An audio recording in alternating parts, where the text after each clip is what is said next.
Hello. So today I just want to make a video about kind of continuing on from my last video about patterns and how you can look at the zodiac in many different ways. The first video that I'm going to make is about how you can compare the first two signs and then the next two signs and then the next two signs to kind of make 6 different pairings in the zodiac. So basically, I'm going to also make a video about opposites and how I've named kind of the opposite signs, like how Aries and Libra are the me, personal versus relationship signs, and also how Taurus and Scorpio are possession, obviously, signs, and in a way long-term relationship signs. And how Aries and Libra are also like marriage related, and how seeing yourself through another person, both of the signs kind of do that. But in this video, I'm going to talk about how Aries and Taurus have a symbiotic relationship similar to Gemini and Cancer, and Leo and Virgo, and Libra and Scorpio, and Sagittarius and Capricorn, and Aquarius and Pisces. So, Aries and Taurus are the initiators. They're the ones that are self-aware. So self-awareness and relating to your surroundings. So Aries is the initiator. It is the spark of life and just kind of acting.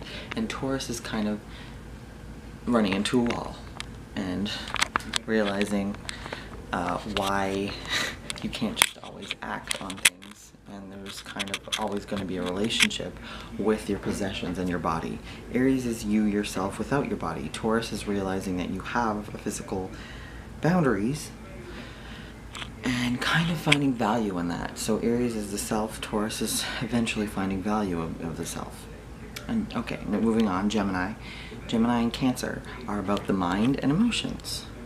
So Gemini will explore, and Cancer will react to it by having emotions and feelings and how those limit your mind.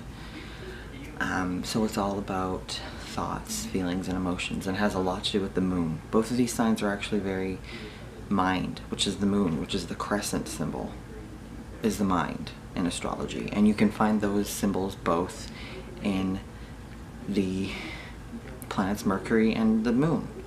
Now the same with Aries and Taurus, you can find the circle, which is the ego. So Aries and Taurus have a lot to do with ego. Now look at Gemini and Cancer have to do with the mind and how much value you place on your mind, and how Gemini also rules brothers and sisters and family and kind of having fun with your family. Cancer rules the deep feelings and sense of home that you have with family.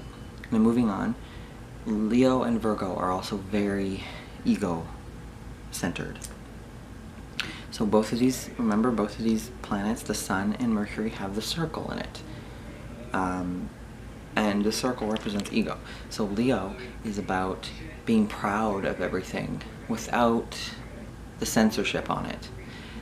Virgo comes along and it censors, it criticizes, it critiques, it looks at the details. It's funny because Leos are actually really good at everything, and everyone sees them good at everything because they don't have a kind of censorship without Virgo.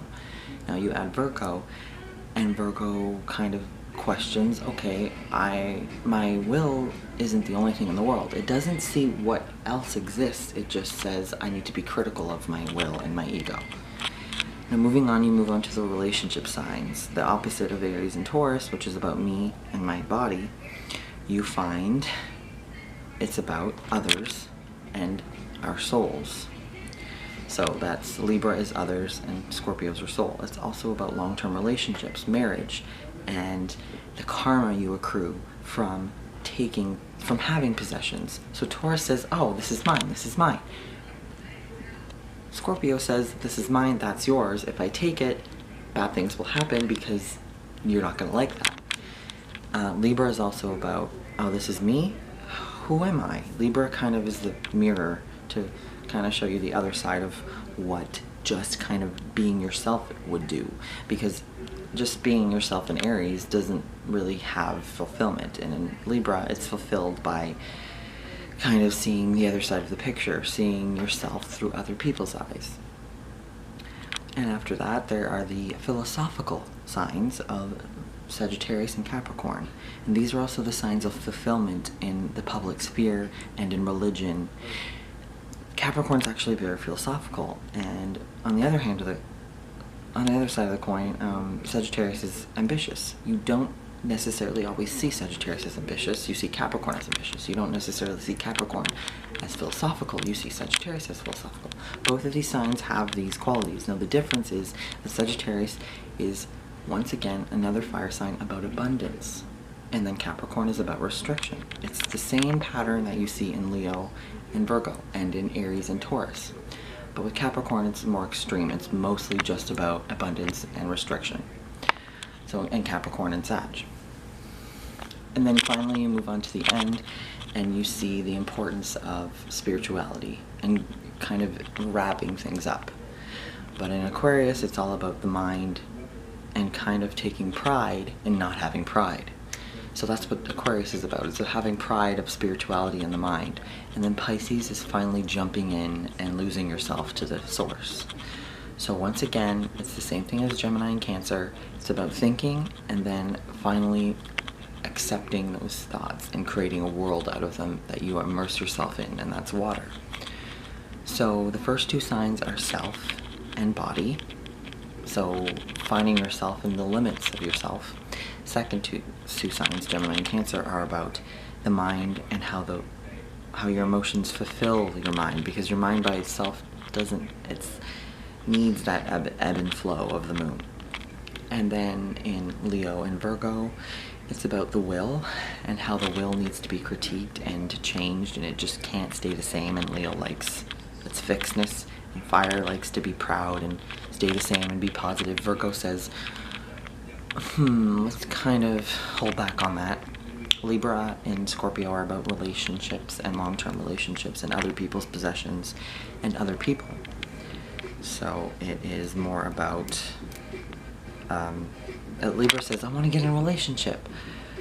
Scorpio says, it's more suspicious, and starts to ask questions and says, but there's going to be secrets involved in getting with another person. How do we deal with that? And then in Sag and Capricorn is the, university and then career. So these signs are philosophical. They're the public eye. They are religion, the end all be all, the height of your awareness. So Sagittarius wants to reach the heights. Capricorn says, but there are setbacks. There's always setbacks. Aquarius and Pisces are thinking in a spiritual way and then getting immersed and losing yourself in your own world. Aquarius is so objective that it goes up to the heights of outer space, and Pisces is so subjective and in itself that it falls to the earth and loses itself in the depths of the ocean. Okay. Thank you. Bye.